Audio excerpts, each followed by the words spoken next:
안녕하세요. 절대값TV의 명품 PD 한PD입니다. 자, 또다시 불장의 분위기가 시작됐다고 합니다. 신문에서는 뭐 전국이 다시 불장, 자 이렇게 얘기가 나오는데 이건 좀 오바된 얘기고, 서울 수도권이 다시 불장이다, 그렇게 보시면 될 것 같아요. 글쎄요, 뭐 불장이라기보다는 불장의 기운이 느껴진다. 자, 뭐 그게 적절한 표현 같아요. 아직은 불장이라고까지 이야기하기에는 좀 성급한 감이 있어요. 그러나 이제 아파트 가격의 상승폭이 수치상으로 커지고는 있어요, 분명히. 지난주에 0.26%가 상승을 했는데 이번 주에는 0.30이 올랐다. 자, 이거 이제 0.4가 올랐는데 계속 오르는 것도 문제지만은 급격하게 오르고 있다는 게 문제인 거예요. 계속 우상향하는데 그 상승의 각도가 계속 가파라진다는 건 문제가 있는 거예요. 자, 서울의 0.10에서 지난주에 0.11, 또 상승의 각도가 가파라지기 시작했다. 자, 그런데 문제는 뭐냐면 6월 전후로 해서 매물이 줄고 호가는 더 오르고 있다는 거예요. 이제 양도세 중과 유예된 중과를 피한 매물들이 다 소화가 되고 이제 매물들이 다 들어갔다라는 거죠. 시장에서 들어갔다. 뭐 이제 이후에는 내가 뭐 세금 내고 팔 수가 없는 거죠. 82.4%인가요? 양도세하고 뭐 지방세 다 합쳐서 82.4%로 내고 물건을 팔 사람이 없다는 얘기예요. 그러니까 시장의 매물은 마르고, 그나마 나오는 매물은 호가는 높게 나오고 전세값은 급등하고, 그러니 가격이 올라갈 수밖에 없는 분위기가 되고 있는 거예요. 자, 그리고 전국의 아파트 상승률이 5월 마지막 주 0.25%, 전주보다 상승폭이 확대됐다고 그래요. 그래서 전국이 불장이라고 그러는 거예요. 뭐 실제적으로 전국이 다 불장은 아니고요. 서울 수도권 위주로 불장이 분위기가 이어지고 있다. 신문에서 이제 이런 카피가 나와요. 지금 집 사려면 신고가에 잡아야 된다. 그러니까 호가가 너무 세게 나온다는 거야, 문제는. 자, 그래서 서울의 집값이 심상치 않다. 지금 서울의 집값은 도저히 이 월급쟁이들 아니면 돈을 모아서 살 수가 없어요. 정말 맞벌이 부부들, 뭐 대기업에 다니시는 분들, 공무원 맞벌이, 자 그렇게 수입이 있는 사람들이 대출을 가득 채워서 받아야 근근히 살 수 있는데 거기서 또 가격이 급등하고 있다는 거야. 이거 여러 가지로 심각한 상황이 벌어질 수 있어요. 앞으로 그 대선 일정도 있고 선거 일정도 있는데 여기서 집값이 또 폭등한다면 심각한 상황이 벌어질 수 있다. 벌써 그 홍남기 부총리가 그런 집값에 대해서 반응을 하고 있잖아요. 금융위기의 수준 고점이다 라고까지 이야기를 하고 있어요. 우리나라 경제총리라는 사람이 금융위기의 어떤 그 고점에 이르는 가격이다. 이게 그런 얘기가 이 나라에서 나오면 안 되는 거거든요.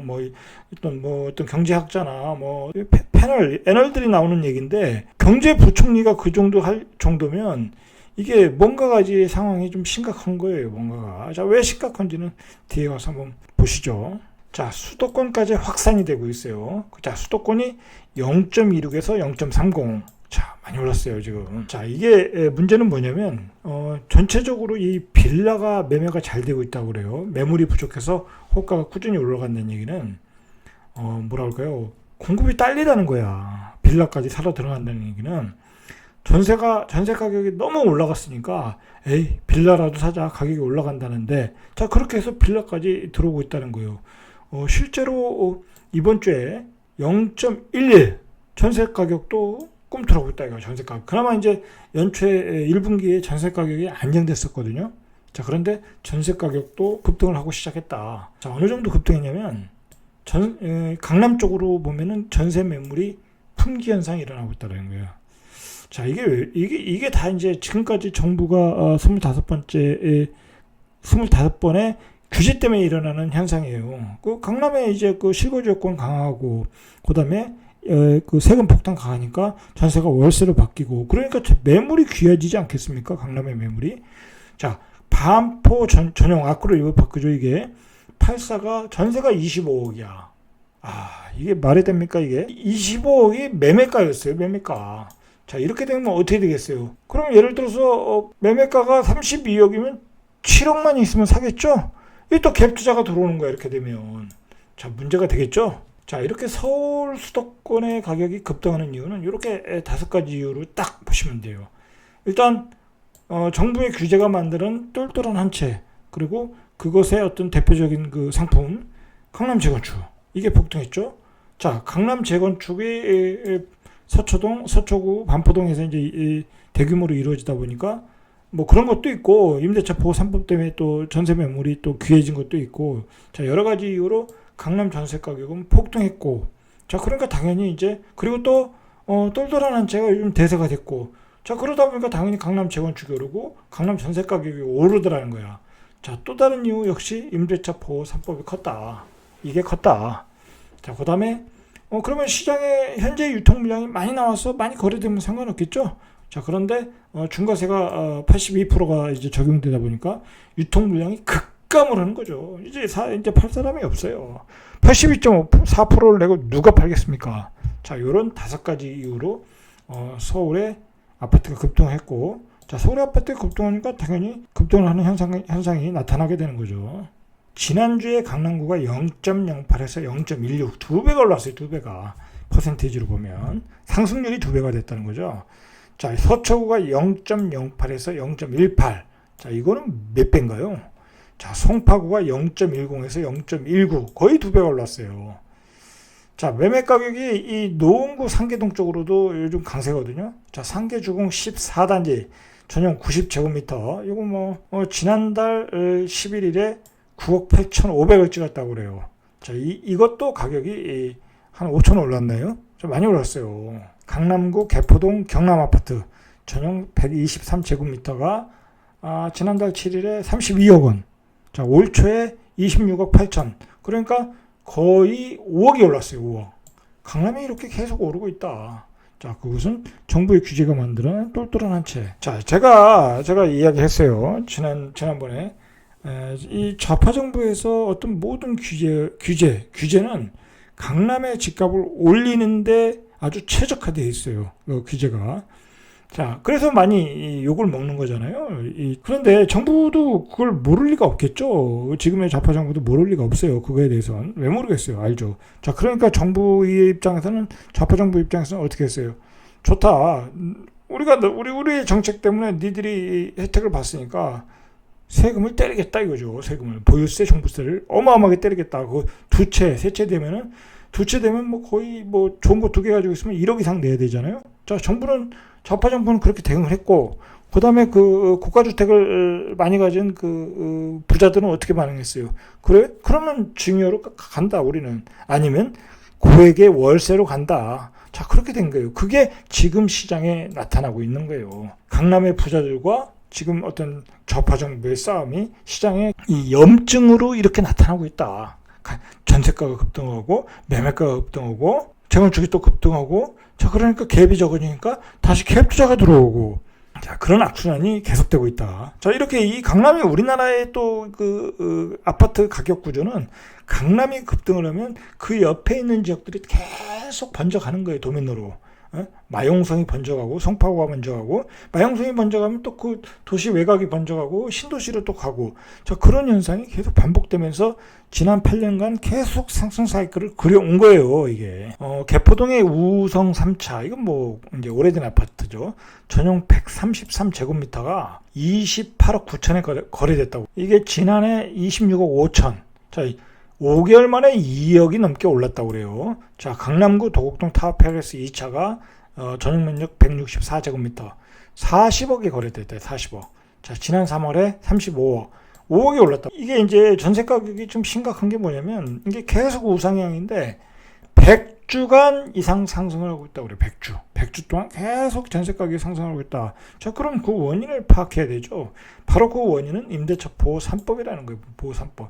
일단 4년이 되니까 물건이 나오지를 않고, 거기다 또 보유세, 종부세 때리지, 민간 임대사업자들 다 없애버리지, 다 올라갈 조건밖에 없는 거예요. 그나마 있는 전세도 월세를 바뀌고, 그러니까 전세가 100주간 계속 상승을 하고 있다. 그런데 강남은 그 상승이 폭등 분위기라는 거예요. 폭등 분위기. 자, 저렇게 전세 가격이 계속 오르면 매물을 안 내놔요. 전세가 올라가는데 전세 가격이 매매가에 근접을 하는데 누가 내놓겠어요? 안 내놓지. 저라도 안 내놔요. 자, 그러니까 무슨 그 현상이 생겼어요.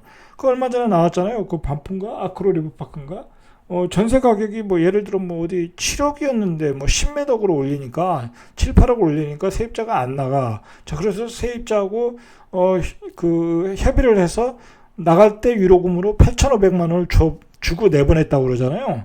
그리고 전세값 한 7, 8억 올린 거야. 그런 그 이상한 현상이 생긴다는 거야, 지금. 자, 그러다 보니까 이렇게 강한 상승 기대 심리가 시장에 지금 팽배해 있는 거야. 자, 그러니까 지금 계속 전문가들, 시장에서는 또 그런 반응이, 그런 현상이 나오고, 전문가들은 이건 뭐 폭등의 현상, 전조 현상밖에 안 보인다. 앞으로 폭등할 일만 남았다라고 이야기를 하고 있는 거예요.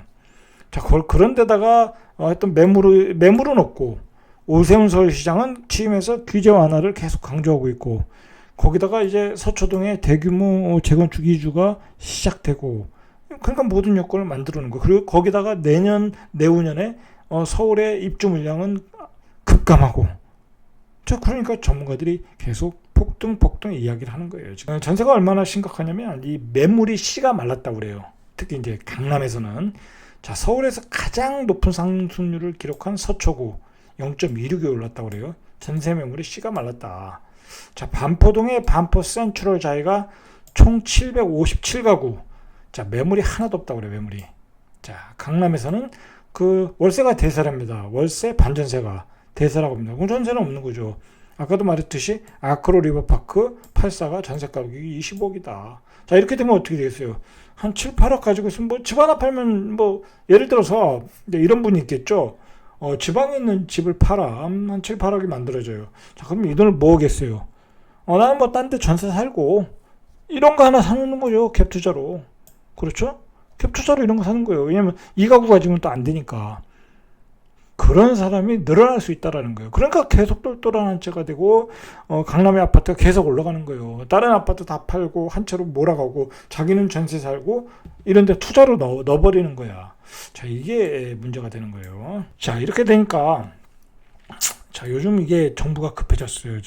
지금 그 좌파 정부는 내년 이제 2월 정도에 대선이 있지 않습니까? 그 대선 국면에 가서 이렇게 집값이 급등하면 뭐랄까요? 굉장히 어려운 상황으로 처해질 수 있어요. 그래서 아주 꼼꼼하게 준비를 많이 했어요. 이 집값을 잡기 위해서 뭐 사전 청약도 로드맵에 집어넣고 그리고 무한정 상상을 초월하는 공급을 폭탄 공격을 하겠다라고까지 얘기를 했어요. 근데 결정적으로 현재 유통 물량을 말라버리는데 뭐 이게 잡히겠습니까? 그러니까 정부는 판단 미스를 한 거야, 내가 보기에. 분명히 판단 미스를 한 거야. 이게 이 정도의 어떤 그 세금 폭탄, 그다음에 미래의 공급 물량, 그리고 뭐 대출 규제, 뭐 그런 걸로 분명히 집값을 잡을 수 있다고 생각했는데, 자, 그건 판단 미스다. 자, 그러니까 요즘 반응이 어떻게 나오냐면 또 이 집값이 올라갈 기미가 보이니까 홍남기 부총리가 서울 아파트 실질 가격 2008년 금융위기 고점에 근접했다. 근데 버블이란 얘기죠, 버블이 꼈다. 엄청나게 꼈다. 자, 그래서 하락 가능성을 경고했어요. 자, 이런 얘기는 거의 안 해요. 원래 아무리 버블이 껴도 정부 입장에서는 잘 안 하는데 얼마나 급했으면 이런 얘기를 했겠어요. 자, 그러니까 또 이제 곧바로 사전 청약이 시작되죠. 7월 달인가요? 시작되는데 계양 테크노밸리 갑자기 또 사전 청약 물량을 추가를 했대요.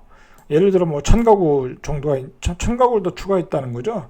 그게 뭔 의미가 있겠어요? 뭔 의미가 있겠어? 얼마나 급했으면. 자, 그런데 제가 전에도 얘기했지만 이 사전 청약은 오히려 집값을 올리는 트리거 역할을 할 거야. 왜냐면 사전 청약을 했는데 뭐 몇백 대 1, 뭐 그렇게 나오고 뭐 거의 가점이 만점이 나온다. 자, 그러면 역시 안 되는구나. 나는 안 되는구나 하고 기존 시장이 구축 시장으로 돌아올 수 있다는 거예요. 자, 그리고 얼마나 정부가 또 급했으면 금리 인상도 얘기해요. 이거 신문에서 또 협박이라고 나오더라고요. 금리 인상도 할 수 있다. 이거 참 부적절한 발언이죠. 생각을 해보세요. 이 집값으로 올린 것은 말 그대로 정부가 얘기하는 대로는 투기꾼이 올린 거야. 아니면 전문가들이 이야기할 때는 정부의 규제가 올린 거야. 그리고 정부가 이야기할 때는 초저금리 유동성이 올린 거야. 자, 그런데 거기다 대고 그래서 많은 사람들이 집을 샀잖아요. 그 1가구 1주택인 분들도. 자, 그런데 집을 다 사놨는데 그리고 연끌까지 해놨는데 거기다 금리까지 올리겠다? 그게 말이 됩니까? 금리는 올려야 될 때 올리는 거지만 그 집값이 또 올라간다고 또 금리를 올린다고 협박한다는 건 그 경제부총리로서 부적절한 발언이다. 이건 분명히. 그리고 집값이 올리는 건 말 그대로 투기 세력들이 올린다고 하는데 그 투기 세력을 잡아야지. 투기 세력은 제대로 잡지도 않으면서 얼마나 지금 투기 세력들 아직도 그 저가주택 1억 이하짜리 주택 가지고 얼마나 그 장난들 많이 칩니까? 그런 데 가서 잡고 다주택자를 거래 많이 하는 사람들 양도세 중과를 때리든지 말든지 자 그렇게 해서 잡든지 해야지. 일반 그 1주택자들이 대출을 받아서 연끌해서 샀는데 거기다 대고 금리 인상을 하겠다. 이게 말이 되냐고. 자, 공급 계획도 차질이 생겼어요, 지금. 과천 개발, 과천 청사 앞에 있는 부지 개발하겠다는데 지역 주민들이, 반대를 했죠. 거기는 공원 지역인데, 뭐, 아파트가 들었으냐. 자, 그 말도 일리가 있어요. 관악산 앞인데, 관악산 앞에다가 아파트 그냥 몇십 층짜리 지으면 그거 어떻게 되겠습니까? 그것도 말이 안 되는 거였어요, 사실은. 자, 그것도 철회했어요. 자, 이거 지금 정부가 세운 공급도 무리한 공급 계획이 많다 보니까 계속 차질을 빚고 있는 거예요. 태릉의 골프장도 그렇고, 용산의 개발도 그렇고, 지금 계속 조금씩 차질을 빚고 있어요. 그리고 무리하게 3기 신도시 2차 지구도 추진하다 보니까 LH 사태 같은 괴물들이 나오게 된 거고, 지금 이 집값이 오르기 전에 뭐 부동산 민심을 회복해야 된다. 폭발하는 부동산 민심을 달래야 된다. 그래서 부동산 특위에서 민주당이 가지고 있는 부동산 특위에서 부동산 완화 정책을 만들었는데 그 완화 정책이 아니라 강화 정책이었죠. 임대사업자들 다 폐지해버렸잖아요. 그죠? 강화 정책이죠. 결국은 완화 정책이 없어요. 자, 그런데 거기다 대고 고가주택 기준, 종부세 기준도 9억에서 12억 가는 거는 뭐 틀린 얘기다. 뭐 그런 얘기도 나오고 계속 강경 기조로 갔어요, 지금 정부가. 자, 근데 상황이 그렇지가 않아진다라는 거예요. 지금 좌파 정부가 개선이 복잡해질 가능성이 많아요. 만약에 여기서 또 가격이 또 급등을 한다고 하면 지금까지 뭐 대책을 다 내놨으니까 더 이상 나올 대책이 뭐 있어요? 여기서 대출 규제 하겠어요? 여기서 대출 규제 하겠냐고. 뭐 대출 규제가 더 이상 할 게 뭐가 있어요? 그죠? 없죠. 뭐 토지거래 허가제 다 했잖아요. 그거 소용없었잖아요. 그죠? 그럼 서울 전 지역을 토지거래 허가지역 할 거예요? 수도권 전 지역을 토지거래 허가지역으로 규정할 거예요? 그것도 안 돼요. 제가 보기에. 안 된다. 더 뼈저리게 깨달을 수밖에 없어요. 만약에 여기서 집값이 폭등하면 말 그대로 이 지금까지의 부동산 정책을 추진하던 강경파들의 강경론이 유축될 수밖에 없어요. 일단은 유축될 수밖에 없어요. 어떻게 대응할지 모르지만. 자, 일단 좌파 정부는 상황이 급해졌어요. 지금 분명히. 자, 제가 항상 얘기하지만 여기서는 규제가 풀리지 않는 한 시장에 봄은 없다. 조정은 없어요. 풀리지 않는 한. 이제 남은 것은 버블 구간으로 진입을 하고 버블이 만들어지는 것만 남은 거예요. 규제가 풀리지 않나.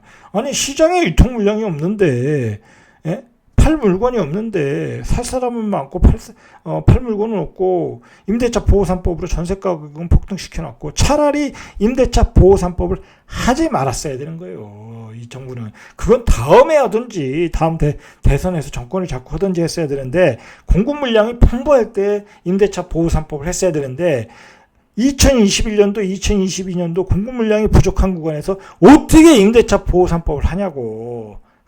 이거 참 그 전문가의 얘기를 들어야 되는데 그 전문가가 없어요. 제가 보기에 정책자들 그리고 부동산을 좌파적인 시각으로 보는 사람들만 있기 때문에 그런 걸 모르는 거야.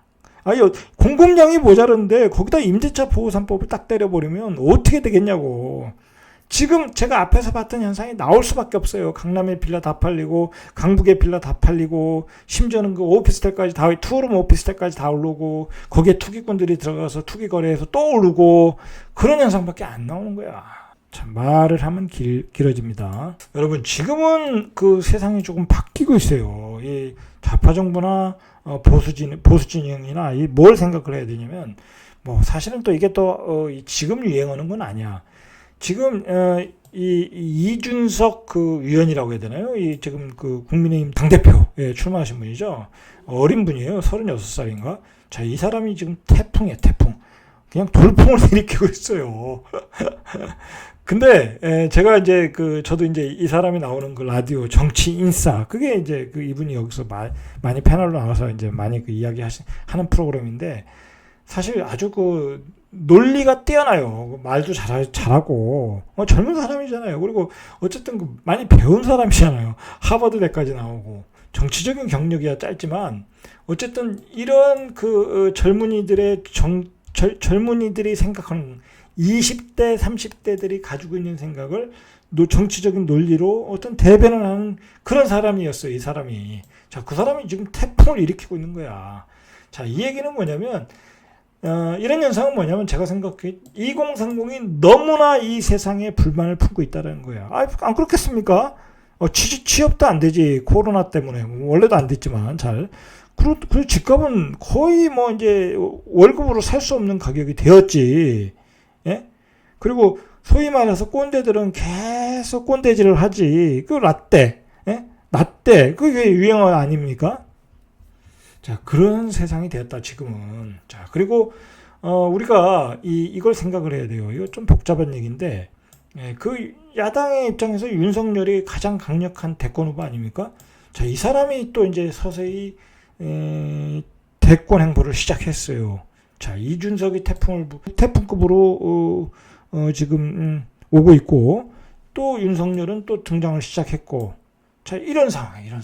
자, 야당의 야당이 컨벤션 효과를 갖고 있는 거야.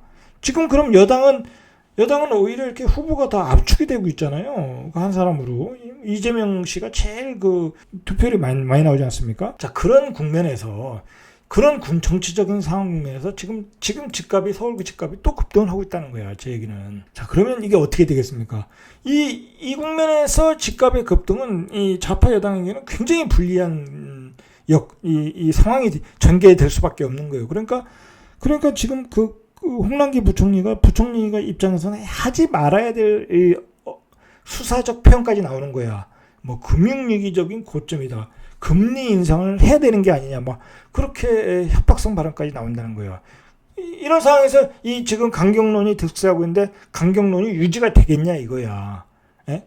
이것도 쉽지 않을 상황이 될 수 있다. 자, 그러나 이제 뒤를 보시면 분명히 집값이 여기서 오르면 뭐 대선도 지금 좌파야당이 패배의 요인이 될 수 있어요. 그것 때문에. 젊은이들이 그것 때문에 분노하는 거잖아요. 그래서 코인 시장으로 달려간 거 아니에요. 근데 코인 시장 가서 아주 완전히 박살났잖아요. 그러니까 내년에 코인 시장의 양도세를 연기해야 되는 거 아니냐. 그런 또 헛소리까지 하고 있어요. 예? 아니, 국가를 운영하는 사람들이 왜 어떻게 그 표를 의식하고 그럴 수가 있냐고. 그러면 안 되는 거예요. 일정대로 가야 되는 거예요. 그러면 맨날 표를 의식하면 그 국가의 정책이라는 게 맨날 왔다 갔다 하다 보면 되겠어요? 안 그래도 맨날 소급 적용한다고 욕먹고 있는데. 자, 어쨌든 그 얘기는 그렇고. 자, 그러나 어쨌든 이렇게 선거에 불리한 국면으로 가는데 제가 생각하기에는 어떤 좌파의 본질은 뭐냐면 저는 그래요. 설령 그 어떤 그 지금 강경론적인 기조, 좌파가 가지고 있는 부동산 정책에 대한 강경론적인 기조는 계속 밀고 나갈 거다. 뭐 양도세 완화? 전 절대로 없다고 봐요. 자, 양도세 완화를 해준다는 얘기는 뭐 시장이 또 급등을 한다고 해서 그것으로 인해서 집값이 잡힌다는 보장도 없고, 말 그대로 지금까지 좌파 정부는 좌파의 정책은 다 실패했다라는 걸 인정을 하게 되는 거예요. 미래의 좌파가 가질 수 있는 옵션은 하나도 없어지는 거예요. 정책적 옵션은 하나도 없어지는 거야. 자, 그럼 그걸 포기하겠습니까? 안 포기한다는 거야. 설령 이 집값이 여기서 급등을 해서 그게 선거에 불리한 국면으로 가더라도 그대로 밀고 나간다. 지금 좌파 정부는. 그렇게 보셔야 되는 거예요. 제 생각은 분명히 그래요. 자, 그리고 중요한 거는 지금 좌파 정부가 뭐 제 개인적인 생각이지만 생각해 보세요. 설령 대선에서 지더라도 지금 그래도 국회의원석은 180석을 쥐고 있어요. 그 180석을 쥐고 정책을 끌고 나갈 어떤 정책의 기조를 끌고 나갈 수 있다라는 거야. 예? 그리고 중요한 거는 왜 좌파 정부가 부동산은 적폐고 부동산 투자로 버는 돈은 불로소득이고 부동산을 통해서 자산 이득을 보고 그런 것들을 왜 인정을 하지 않냐. 자, 그런 것을 계속 인정하게 되면 사회는 이 보수화가 될 수밖에 없는 거야.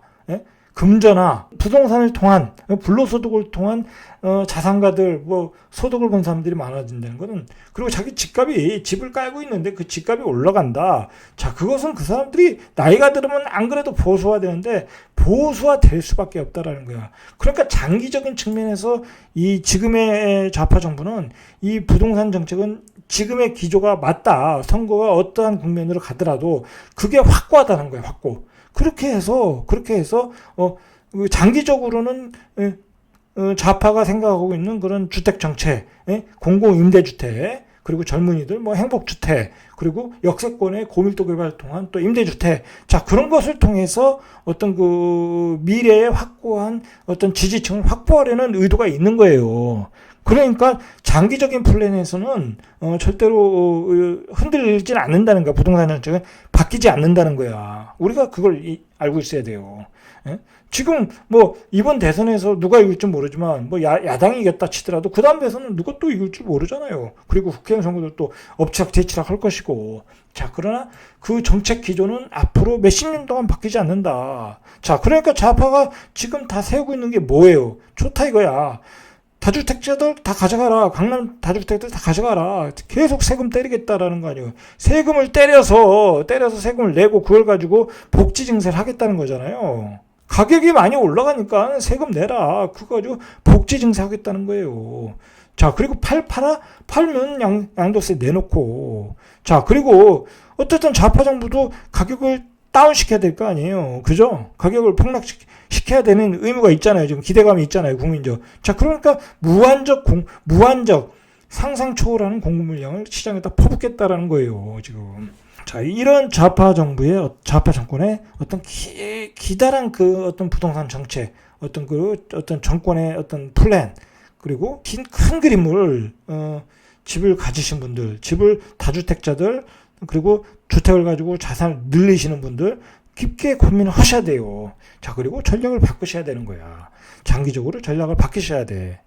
예? 지금은 어쨌든 좌파든 우파든 좌파는 우리나라의 정권의 한 축이잖아요. 그거 뭐 바뀔 수가 없잖아요. 그죠? 그 축이란 말이에요. 그러면 그 사람들이 잡고 있는 한 뭐 국회의원 여당 석을 많은 다수당이 다수석을 잡든 대통령 선거에서 이기든 분명히 영향력이 크기 때문에 그 영향력은 앞으로 수십 년 동안 끼칠 수 있다. 저는 그렇게 생각을 해요. 그런 입장에서 제가 항상 얘기하잖아요. 이제는 어떤 시세차익형 부동산보다는 그 수익형 부동산 또는 그 주식시장, 다른 대체 상품들을 좀 많이 봐야 된다. 자산을 늘리기 위해서는. 제가 이야기하고 싶은 그런 겁니다.